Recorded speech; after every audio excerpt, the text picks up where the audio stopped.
Le secrétaire général m'a téléphoné en me disant « Ne le cherchez pas, il est mort ». Et c'est assez difficile à accepter.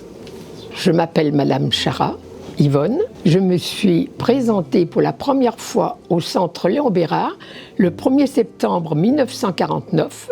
J'étais recrutée par le professeur Santi qui cherchait une secrétaire médicale pour le centre anticancéreux. J'avais donc un diplôme de secrétaire. J'avais fait des études d'infirmière, mais à l'époque, il existait un diplôme simple en un an qui s'appelait aide médico-sociale. Et par la suite, j'ai amélioré ma formation de secrétaire médicale par des cours par correspondance, de façon à muscler un petit peu ma formation médicale. Les 2 secrétaires qui m'avaient précédé étaient partis, donc je suis arrivée dans un service sans secrétaire, avec un travail considérable à assumer. Mais comme j'étais très motivée, j'ai attrapé le travail à bras-le-corps et je me suis passionnée pour mon travail. Ce n'était pas la semaine des 35 heures, c'était des journées de 10 heures plus 5 heures le samedi. J'assistais tous les jours à des consultations au cours desquelles on me dictait des éléments de dossier et j'établissais l'après-midi des dossiers médicaux. Il fallait donc mettre tous les dossiers à jour et une fois les dossiers remplis, les reclasser. Par ailleurs, je faisais assurer le courrier des médecins, puisque j'étais seule. Il y avait également beaucoup de classements à faire, tenir la bibliothèque, parce que les médecins recevaient beaucoup de périodiques. Le soir, très souvent, je revenais au centre, parce que les médecins travaillaient sur des dossiers de statistiques, donc je les aidais à régler ces dossiers. Mais j'étais très très contente de mon travail. Et lorsque vous étiez au pavillon B, il y avait le centre anticancéreux comptait en réalité 25 salariés, c'est ça? Alors, au point de vue médecin, vous voyez, tous les médecins étaient là. 1, 2, 3, 4, 5, 6, 7. Les médecins, 7, ils sont tous là. Après, il y avait 2 assistantes sociales, la secrétaire que j'avais recrutée en 50, et après, nous avions des religieuses. Et puis, il y avait des infirmiers en plus. Et donc, cette photo, c'est les équipes du centre Léon Bérard en 1950. Vous savez qu'actuellement, on compte 2200 salariés. Ce serait difficile de refaire la photo. Je me rappelle la pose de la première pierre, le 18 décembre 1950. Voilà, ça a été une très très grosse journée.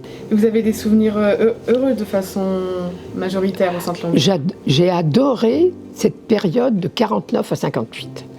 Il y avait une vie de famille, on se connaissait, on riait même bien, ce qui n'était pas le cas à partir du déménagement. Le déménagement, ça a été épique, vous voyez, parce que nous avions des quantités de meubles avec des petites fiches. On ne nous a pas donné tellement d'aide pour transporter. Nous n'avions qu'une frousse, c'est que toutes les fiches se mélangent, qu'il faille tout reclasser ensuite. L'installation a été très très laborieuse. Donc j'ai été seule jusqu'en mois de janvier 1950, date à laquelle on a recruté une secrétaire pour faire un peu de classement, ce qui m'a un petit peu soulagée. En juin 1957, on a recruté une autre secrétaire. Donc, à partir de ce moment-là, nous étions 3 et nous avons déménagé dans les nouveaux bâtiments du centre anticancéreux qui allait être appelé le centre Léon Bérard au mois d'avril 1958. De nombreux centres comme à Villejuif, Paris, Lyon, Strasbourg, Nancy ont été édifiés avec l'appui de la sécurité sociale pour le dépistage et le traitement du cancer et aussi pour la recherche des causes de la maladie. À ce moment-là, il a fallu recruter, parce qu'automatiquement, il manquait de personnel. Les secrétariats étaient tellement éloignés, en plus, les connexions téléphoniques n'étaient pas installées à l'arrivée. Il fallait donc, quand les coups de téléphone arrivaient dans mon bureau, que je cours à l'autre bout de l'établissement pour transmettre les messages qui m'étaient donnés. Alors en 1959, le professeur Papillon souhaitait avoir une secrétaire, donc j'ai recruté une secrétaire pour le service de radiothérapie. Par la suite, les recrutements ont été plus importants parce qu'il y avait beaucoup plus de médecins qui demandaient du personnel. Donc vous disiez en 1970, c'est ça? Vous étiez déjà 18 vous avez pu recruter 18 personnes? Oui. On convoquait les secrétaires, je leur faisais passer un test, bon ou mauvais. S'ils étaient bons, je demandais à la surveillance de bien vouloir les engager. S'ils étaient mauvais, je les remerciais pour leur visite, mais je ne donnais pas suite à leur demande. Quels étaient vos critères les plus importants pour le recrutement? L'orthographe. Il y en a qui n'avaient aucune idée de l'accord des participes passés. ce qui était catastrophique pour un dossier médical. Quelles sont les personnes qui vous ont le plus marqué durant votre carrière? Le professeur d'Argent, parce qu'il m'a accueilli à bras ouverts dès mon arrivée. Il m'a appris énormément de choses sur le plan médical. Il a accepté de me faire participer à des quantités de choses que je n'aurais pas eu l'occasion de découvrir si je ne l'avais pas travaillé à côté de lui. Le professeur Papillon, le chef du service de radiothérapie, était très agréable aussi. Si je ne devais, je devais nommer qu'une seule chose, ce serait la mort du professeur d'Argent. Parce que j'étais dans mon bureau à 4h de l'après-midi, quand la consultation à laquelle il devait se rendre à Moulins m'a téléphoné en s'étonnant que le professeur d'Argent n'était pas arrivé. Je m'en suis étonnée également parce que le matin, il était allé à Roanne. Je savais qu'il déjeunait chez un confrère à midi et qu'il prenait la route à 1h30 pour se rendre à Moulins. Donc il n'y avait aucune raison qu'il ne soit pas arrivé à Moulins.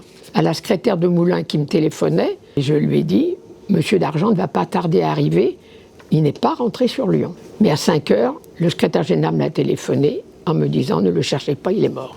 Et c'est assez difficile à accepter. Ça a été un électrochoc pour le Centre Léon Bérard ? Très.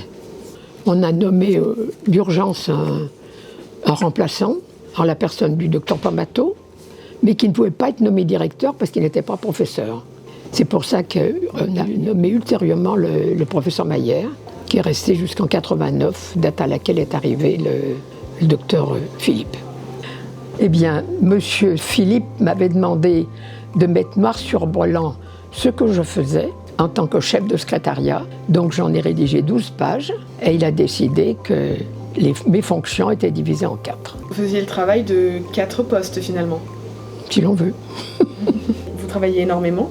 Énormément. Est-ce que c'était pas compliqué pour vous de concilier votre vie parfois personnelle avec votre travail? Ça a été quand même un peu dur.